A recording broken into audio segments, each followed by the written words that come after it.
Money, money, money, money, money.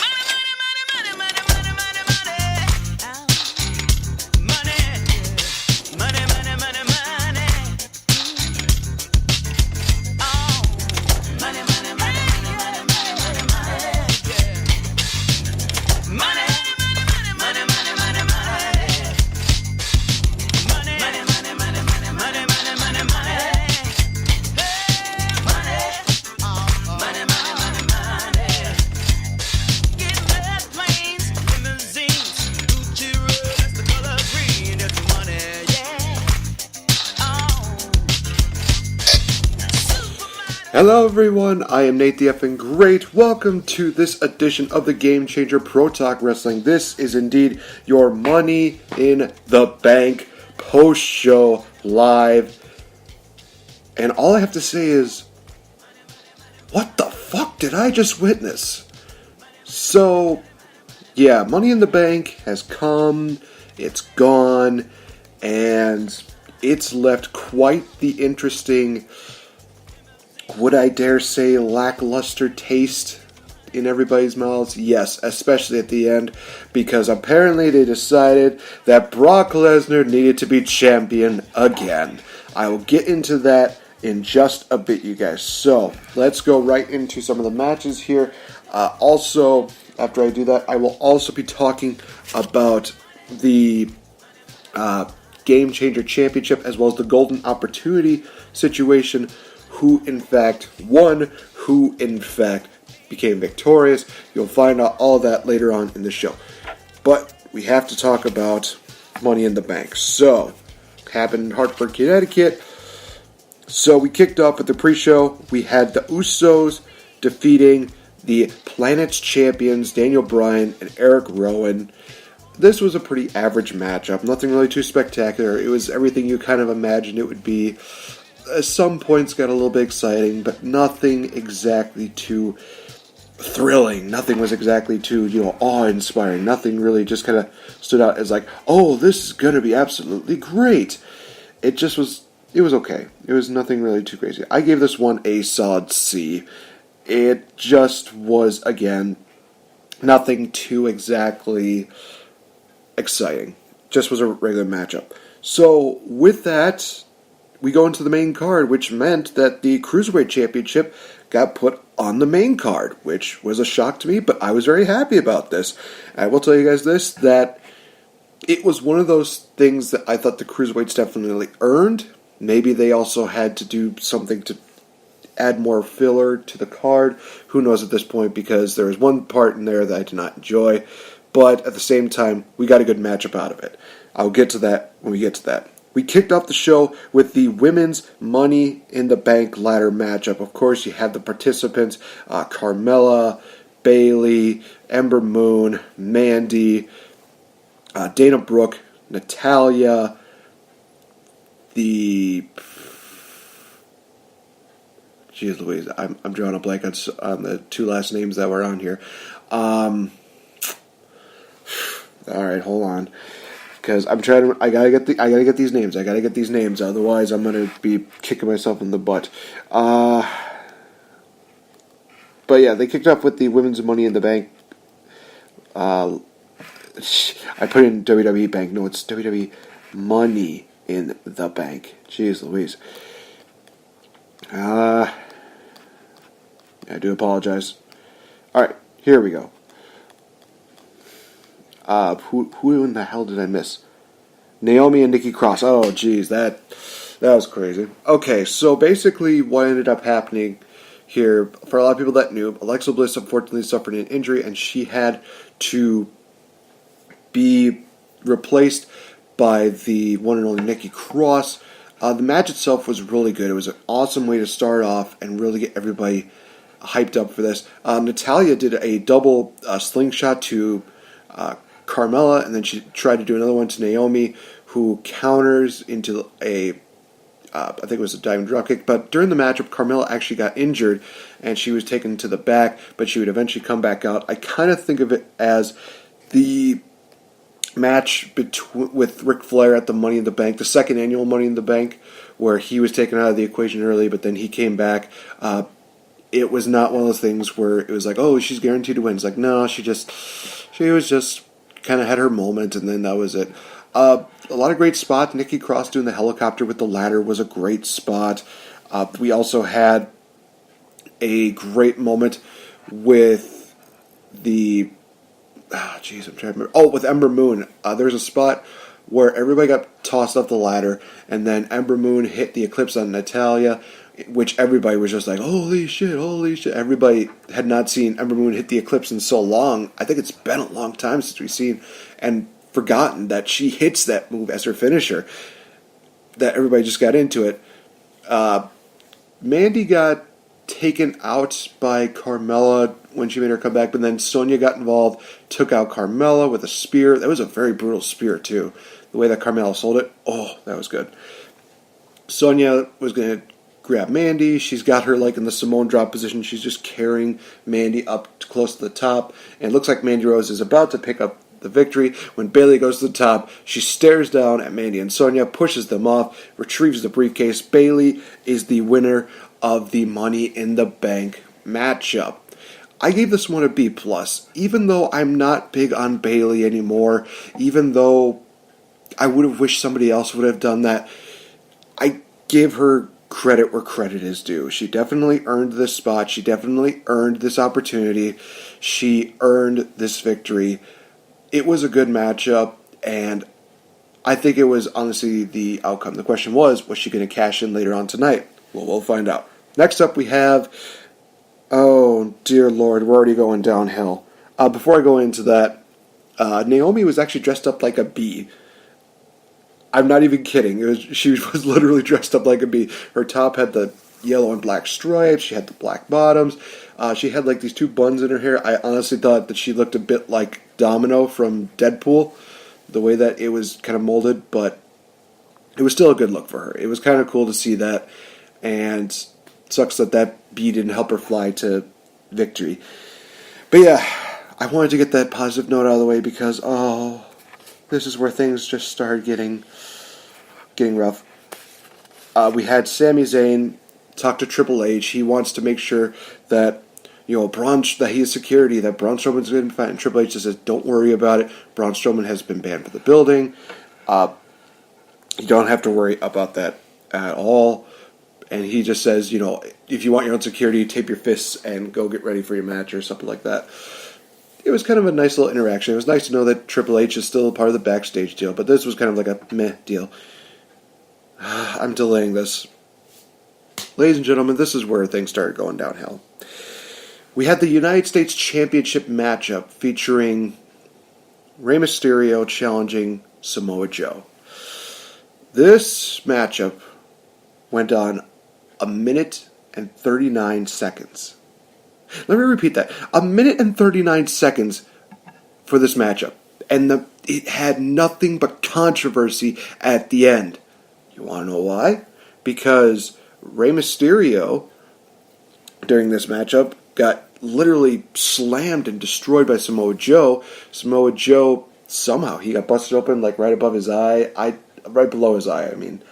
I don't know what happened, but it was just one of those things where it's really weird. And it's a really weird pattern that comes to play later on in the show. So Samoa Joe has Rey Mysterio up for like a power bomb. Rey counters into a Hurricane Rana, gets a hook of the leg. You obviously see that Samoa Joe's shoulder is up, and the referee still counts the 1, 2, 3. Rey Mysterio apparently wins the United States Championship via controversy. This was stupid. This was where things went downhill. And for me, this was probably the moment I got completely ticked off about this. This was where I thought, okay, now you're making these stupid mistakes. I get it. And the weird thing is, it's all for the U.S. title. The thing, this is almost like R-Truth all over again, except Nakamura's shoulders were accidentally down, and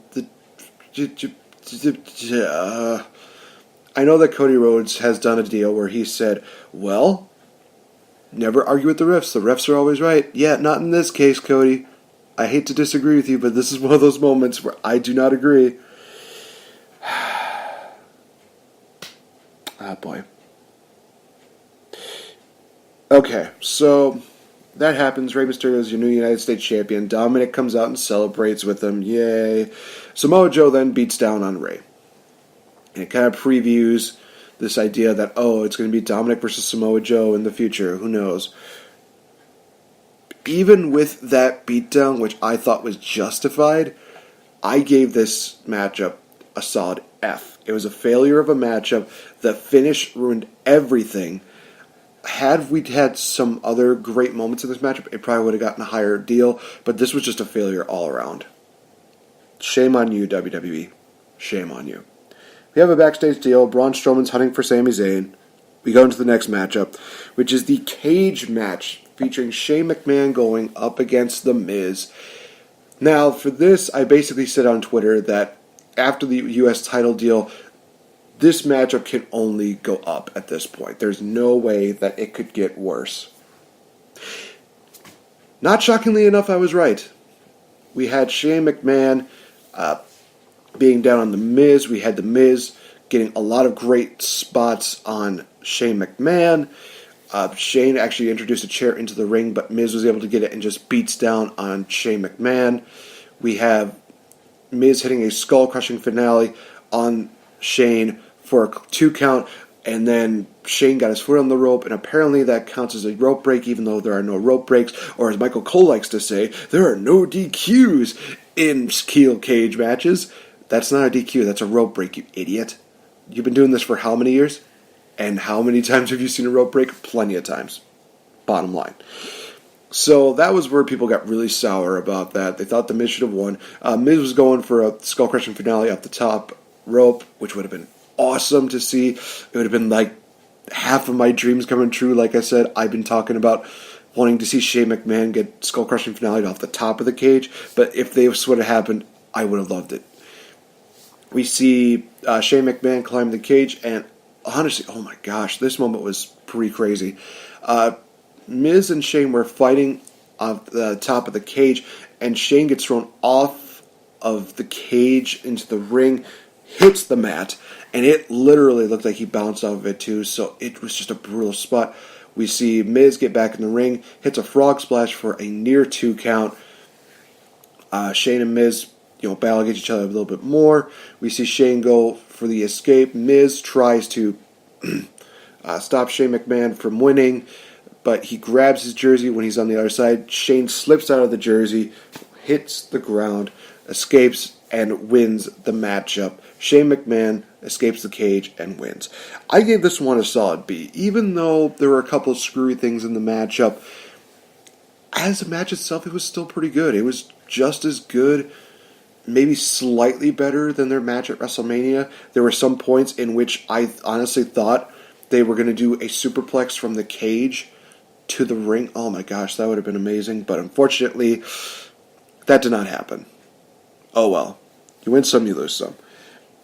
We see Sami Zayn actually hung upside down but on the near the entry. I think it was like in the backstage. It was like gorilla position, I believe it was. But yeah, he was hung upside down, and Triple H is yelling, get the camera out of here. They made it seem like it was a bloody crime scene, even though you can clearly see Sami Zayn was just hung upside down.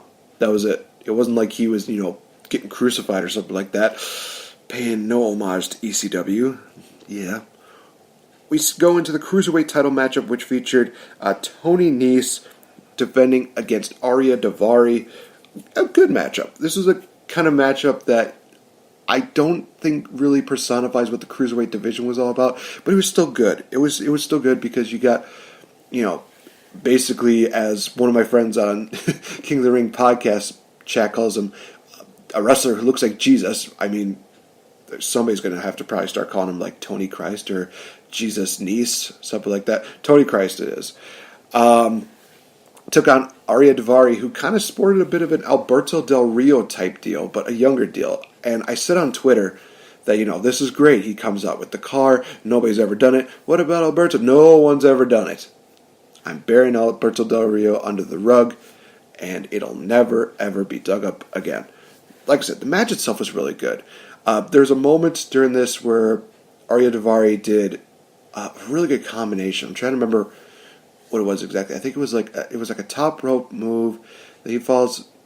No. He throws Nice into the turnbuckle, hits a second rope move, and then he hits this kind of like hammerlock lariat clothesline that was supposed to be the finish, but Tony Nese kicked out, and he hits his running knee in the corner for the victory. Tony Nese retains. I give this one a solid B. Like I said, it's not one of the best cruiserweight matches. I honestly think that Tony Nese really needs to get a new finisher, because it just that running knee in the corner is just really dumb. It's like when Mojo Rawley does the elbow in the corner. It's just stupid. I would prefer him doing the 450 splash. I think that's a better move for him. And then just have Mustafa Ali do his, 054 reverse 450 splash. That's just my opinion. What do I know? We go into the first of two women's title matches in which we had the Raw Women's Championship, Becky Lynch defending against Lacey Evans. One thing I will note here is Lacey Evans had a really interesting attire. She was wearing all green, and then when she took her skirt off, it kind of revealed these like gun holsters on her legs. It was kind of cool. It kind of made you reminiscent of like a Western deal, but she pulls them out, and it's like these guns that shoot money. Kind of like for those of you that live in Wisconsin, Colin Brooks does that. It's amazing. She does basically the same thing. I'm wondering if they're going to be called Lacey Bucks or something like that. Becky Lynch comes out afterwards. It was a pretty stellar matchup. Unfortunately, it's going to be known for three unfortunate set of circumstances. One being that Becky Lynch was trying to do a drop kick, and it looked like Lacey Evans didn't get all of it. She kind of, I think, moved back or something like that. I don't know what happened there. It just was one of those moments where it's like, ooh, okay. Lacey Evans then go for, I thought it was like a charnu, the sliced bread, but it looked more like a Dudley dog, or a Dudley dog into like a stunner kind of deal. And then the finish was kind of screwy, where Lacey Evans did a roll-up.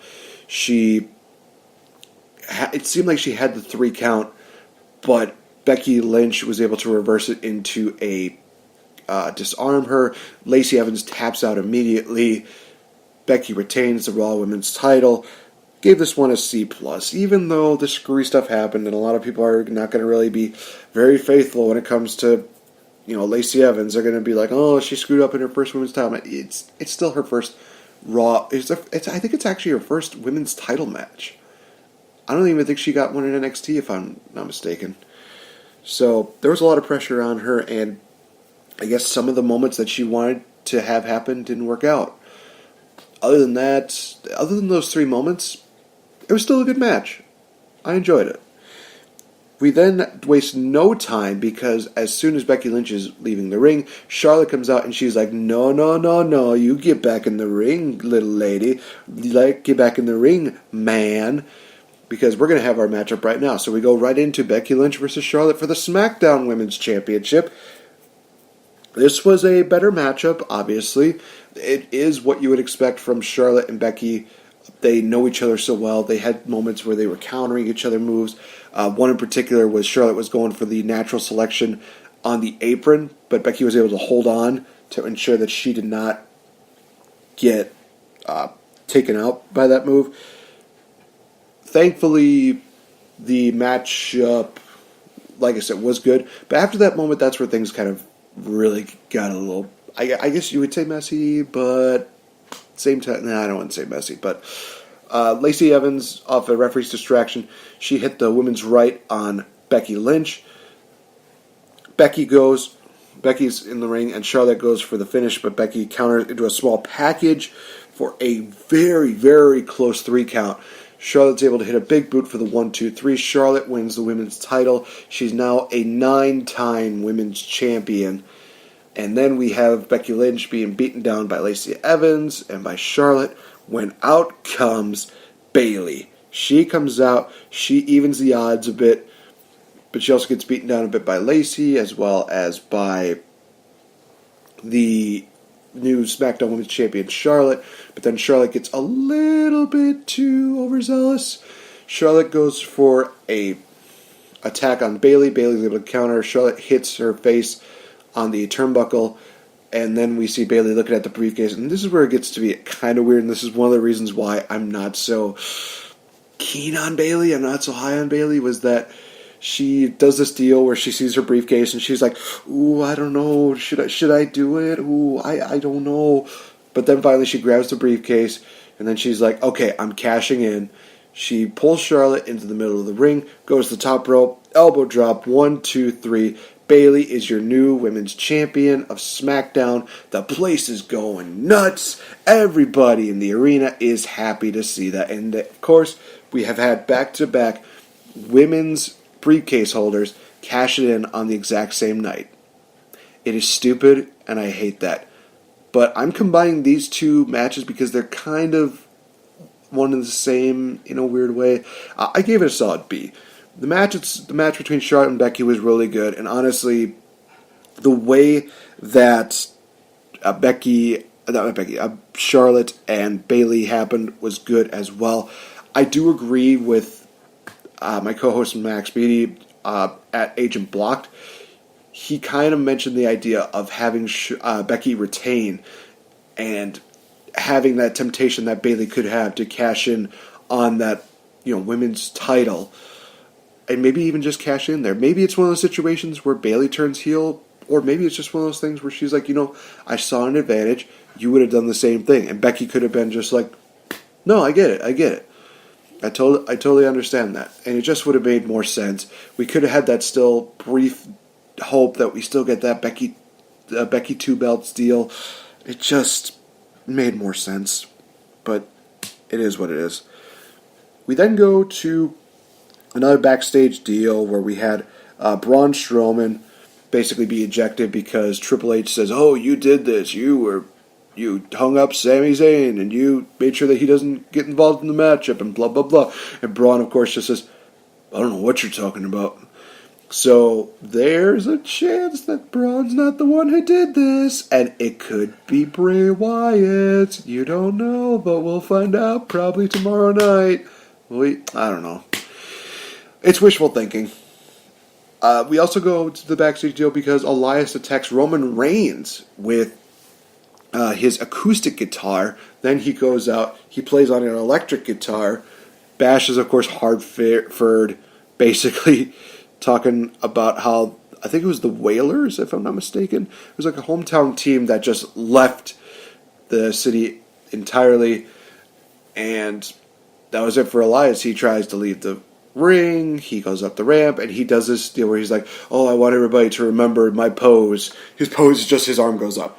It was almost like a Nation of Domination deal, but you at least got to appreciate the Elias attire that he was wearing. He kind of had almost like this Macho Man vest on. It was kind of cool, actually. But, of course, Elias, what do you know about the big dog? And Roman's music hits. He comes out, Superman punch, throws Elias in the ring. Bell sounds. Roman hits a spear. 1, 2, 3. Match is over. It's done. I gave this a B+. Reason why is because there were a lot of people that just did not care for this matchup. Nobody cares about this rivalry. It was one of those things for me as a fan. It made sense. It made sense to have Roman and Elias just ended like that. And honestly, there's no way you're going to bury Elias. I've had arguments in the past where I've said, "Oh, this person's gotten buried because he lost this quick." Elias is never going to get buried. He's been losing so much that his charisma is what's keeping him and making him a star. He doesn't have to be the world's greatest wrestler. He can be the greatest entertainer that you could ever have. Honestly, I still would love to see him wear a title, but at the same time, where he's at right now, I like it. He'll probably get a win over Roman someday. He'll probably get a win over Seth someday. Just not right now. He's just still kind of in the mid to upper mid-card status. So, honestly, hopefully we could see him be the U.S. champion by the end of the year, but that's just me. Man, alright, so we then go into the WWE Universal Championship matchup, or what I like to call Match of the Night. Oh my God, was this match amazing? Seth Rollins and AJ Styles, they start off slow to begin with, but then they pick up the pace. We see suicide dives from Seth Rollins. We see AJ Styles hitting, we see him do a beautiful counter to a calf crusher. I apologize.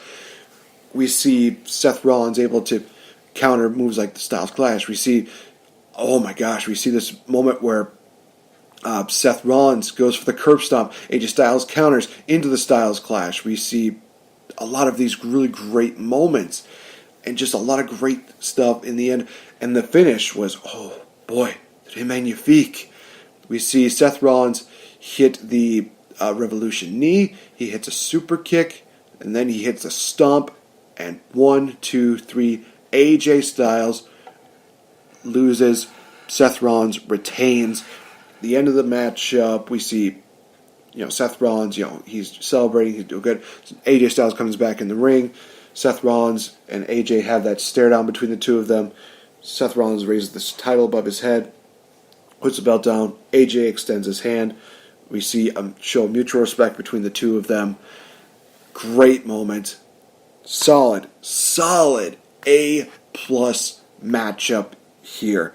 This was honestly one of the best matches of the year in WWE. This is just a prime example that for a Universal Championship matchup, you do not need to have a part-time guy holding that belt. You don't need to have a part-time guy holding onto it to create quality matches. You got Seth Rollins, who's been busting his ass ever since he came back from injury, and now he has definitely been a guy who's been the flag bearer for the brand. Seth Rollins is going to continue in just really great, really good matches. And if he continues with matches like these, God, have Seth Rollins hold that belt forever. That's the way I love it. I also want to make the side note here. It should have been mentioned at the top of the show. I apologize.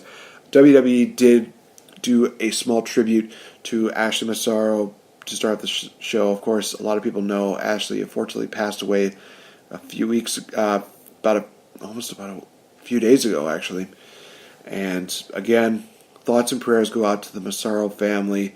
We miss Ashley, and we know that she is in a better place. It's hard to go from that note to what was literally a wreck, because we thought we were going to have a 6-man tag team matchup in which we saw the Lucha House Party get in the ring, and we're waiting on their opponents. But out comes Lars Sullivan, who beats down Lince Dorado, beats down Gran Metalik. He then hits a running powerbomb on Kalisto. During the scuffle, he got a cut on his head, and he's just bleeding all the way down to his nose. He did a deal where he wiped the blood off his head, just brushed it on his chest. That was weird, but he really looked like a badass with the blood coming from his head. So this was kind of one of those things where it's like, I give this a thumbs up. I'm not going to give it a grading or anything like that. It's a thumbs up deal because not very many people care about the Lucha House Party. They were worried that they were going to get a 6-man tag deal. Instead, we got Lars Sullivan just wrecking. I like what they're doing with Lars. Just continue the good work. Next up, we have the WWE Championship matchup in which Kofi Kingston takes on Kevin Owens. This has been building up for a month now. It's been a good month of storytelling where Kevin Owens takes the place of Big E. He basically tries to take on the power of positivity. And ultimately, he turns on Xavier and Kofi, saying that he wants the WWE Championship. This is the reason why I love feuds like this, is because they make it all about the championship belt. Match itself was really good. We saw Kofi Kingston definitely doing a lot of high-flying moves. We see Kevin Owens trying to do some ground-and-pound deals. I knew that this matchup was going to be good. It wasn't match of the night quality, but is definitely one of the better matches on the card. We saw Kofi Kingston hit an SOS for a clear, very near 2 count. Then we see Kevin Owens hit a pop-up sit-out powerbomb for a near 2 count. Kofi Kingston hit the Trouble in Paradise on Kevin Owens. Owens is able to get out of the ring, and Kofi's able to get it back in the ring. Kofi gets hit with the stunner for the close 2 count because Kofi grabs the bottom rope. We see Kevin Owens, for some reason, just rip off Kofi's shoes. I'm wondering if he's trying to strip the power of positivity off of Kofi. Okay, maybe that was a weird way of saying that. I apologize. Kofi Kingston hits another Trouble in Paradise on Kevin Owens for the 3 count, and Kofi Kingston retains the WWE Championship. I give this one an A-. I liked the matchup itself. I thought it was very well done. I liked the pacing of it. I loved the false finish of, Kofi Kingston, Trouble in Paradise, knocking Kevin Owens out. I thought that was a nice touch. Kevin Owens and Kofi are definitely going to put on some really good matches in the future. I hope that it is sooner rather than later. Alright, so let's get into what people now are talking about, as well as being very, very critical about. The Money in the Bank ladder match featuring the men's. We, of course, had Ricochet, Baron Corbin, Mustafa Ali, Andrade Cien Almas, Randy Orton, Drew McIntyre, and Finn Balor. That's right. They were going to try, I think that they were going to try to get a replacement going for that, but they did announce it. They said, these 7 competitors are all going to be competing. And I was thinking to myself, this is going to set up for a Sami Zayn moment, isn't he? He's just going to sneak in and just take the briefcase. That would have been cool. But it did not happen. Something else happened. So during this matchup, we see a lot of really crazy extreme moments. And I'm going to tell you this right now. If you want to see Michael Cole at his best, reactions for commentary, this is the matchup that you definitely want to watch. Because Michael Cole just literally was just yelling, like, he was almost like yelling at these competitors, like, what are you doing? Why are you doing this? Oh my God, he is dead. And case in point, Andrade was able to do a sunset powerbomb on Finn Balor on a wedge ladder that was connected to their ladder. That bump was honestly brutal because Finn Balor, he hits the ladder, he bounces off of it, and then he hits the ladder again. I was literally like, oh my God, Finn Balor is wrecked. That is rough. That is rough. We also saw Randy Orton earlier on. He actually hit 3 people with his classic back suplex onto the announce table. I think it was Ricochet, Finn Balor, and Mustafa Ali, if I'm not mistaken. Excuse me. And that was one of those things where it's like, Randy Orton's going to be doing that. If he would have done that to everybody in the matchup, I would have said that Randy Orton is the MVP of the night. But he did just the 3, so that was kind of like, okay, that was kind of cool. Randy Orton got some really good spots in. Baron Corbin and Drew McIntyre were teaming up a few times during the matchup. Baron Corbin hit some brutal choke slams during this matchup. He hit one on Mustafa Ali through the announce table. He threw Drew McIntyre out. He hit a choke slam on Finn Balor on a ladder. Not when it was laying down, like vertically. No, it was on its side, kind of standing up. Boom. Finn Balor literally looked like he was just completely wrecked. I honestly think that he's going to need to see a chiropractor for at least a week. That was were some rough spots to get through. Drew McIntyre gets a little payback. He hits a Claymore kick on Baron Corbin. Then he also hits a suplex on Finn Balor. Poor Finn Balor. I'm going to say this. MVP of the night is Finn Balor for all the bumps and stuff that he took during this. Finn Balor got a suplex onto a ladder. Drew McIntyre kind of suffered a little bit of injury from that too. There's a moment during that deal where Finn Balor, he's lying there. The camera, unfortunately, did not time this right. They timed it at a point where Finn Balor literally had his eyes closed. He opened one eye to kind of look to see where everybody was, and then he closed his eye again. It was kind of like a Wile E. Coyote deal where somebody just dies. They do like the whole cartoony eye look deal, and then they just decide, oh, nope, nope, we're good. Andrade got hit with a reverse Alabama slam on top of Finn by Drew McIntyre. The match actually had Mustafa Ali basically taking out just about everybody. Baron Corbin was looking to climb the ladder. Mustafa Ali gets into the ring. He is able to get Baron Corbin. Baron Corbin goes for a powerbomb. Mustafa Ali does a Hurricane Rana, sending Baron Corbin to the outside, but he's able to stay in. He basically climbs up the ladder, and we're thinking, oh, wow, Mustafa Ali might be doing it. I honestly thought that Sami Zayn was going to come in there. Unfortunately, we did not get that. Instead, we heard the familiar Brock Lesnar's music hit. He came out, he took Mustafa Ali he threw Mustafa Ali off the ladder. He sets up the ladder, climbs up the ladder, and retrieves the briefcase. Brock Lesnar is Mr. Money in the Bank, or Mr. Beast in the Bank, or whatever they were calling him. Match itself, guys, though, I had to give it an A+, even though I hated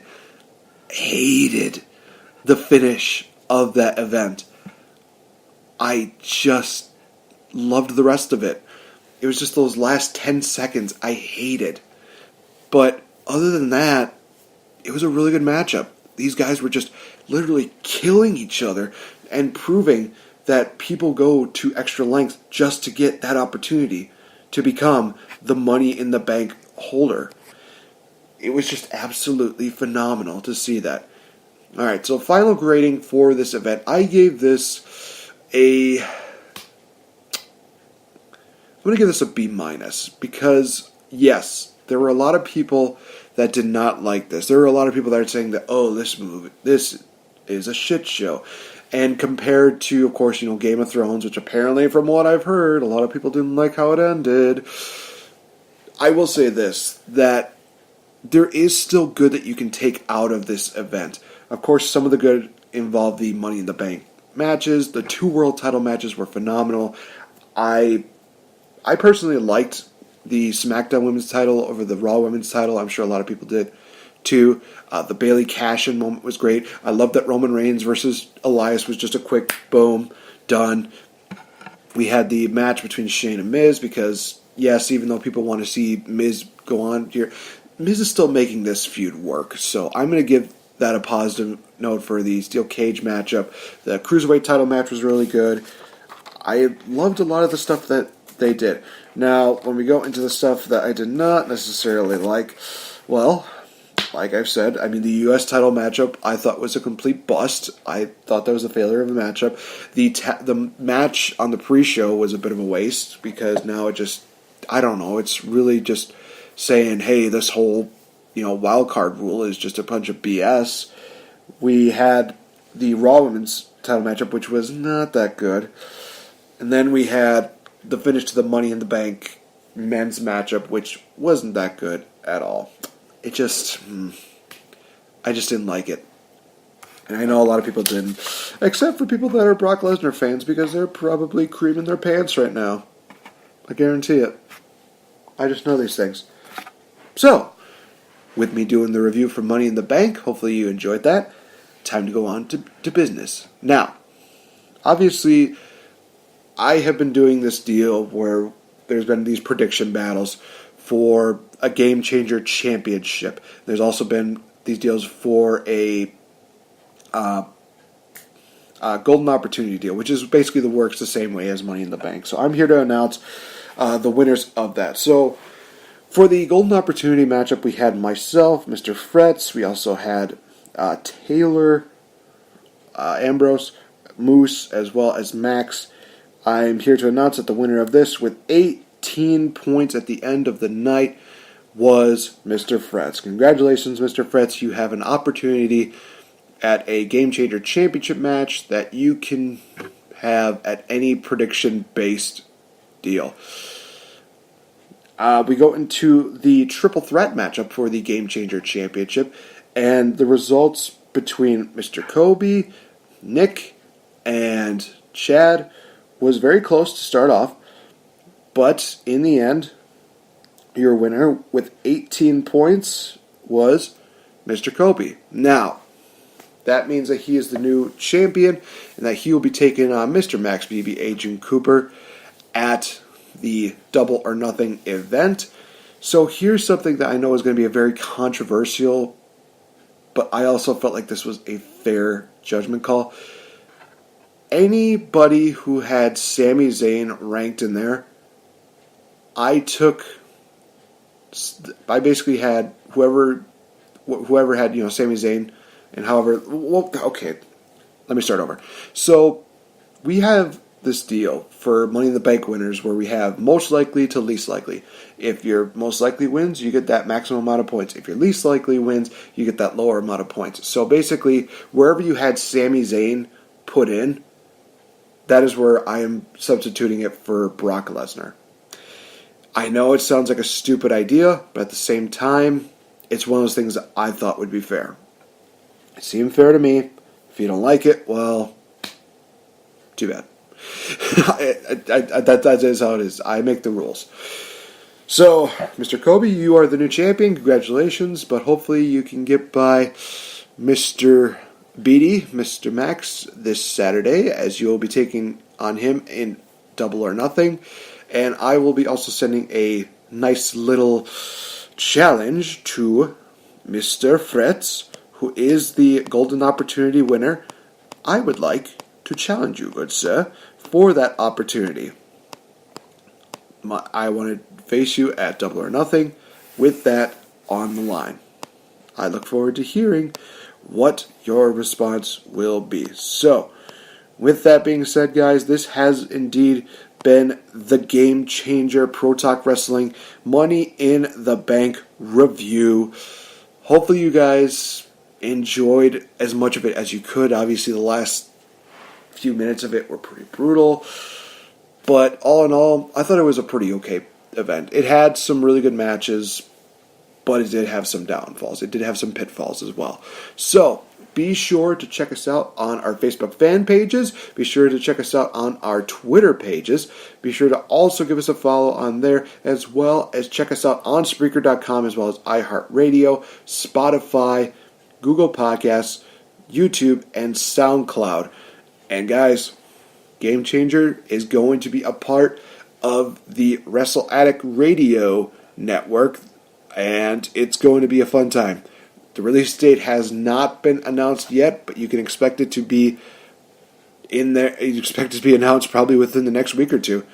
It's going to be absolutely, you can't miss. You definitely want to check out Wrestle Addict Radio, where you have some of the best podcasters in the world, including Fourth Wall Podcast, Not Your Mama's Podcast, The Gift of Podcast, The Kings of the Rings Podcast, and on June 8th, the final show for the Rant with Ant podcast. Definitely go check them out. Go check out Rant with Ant.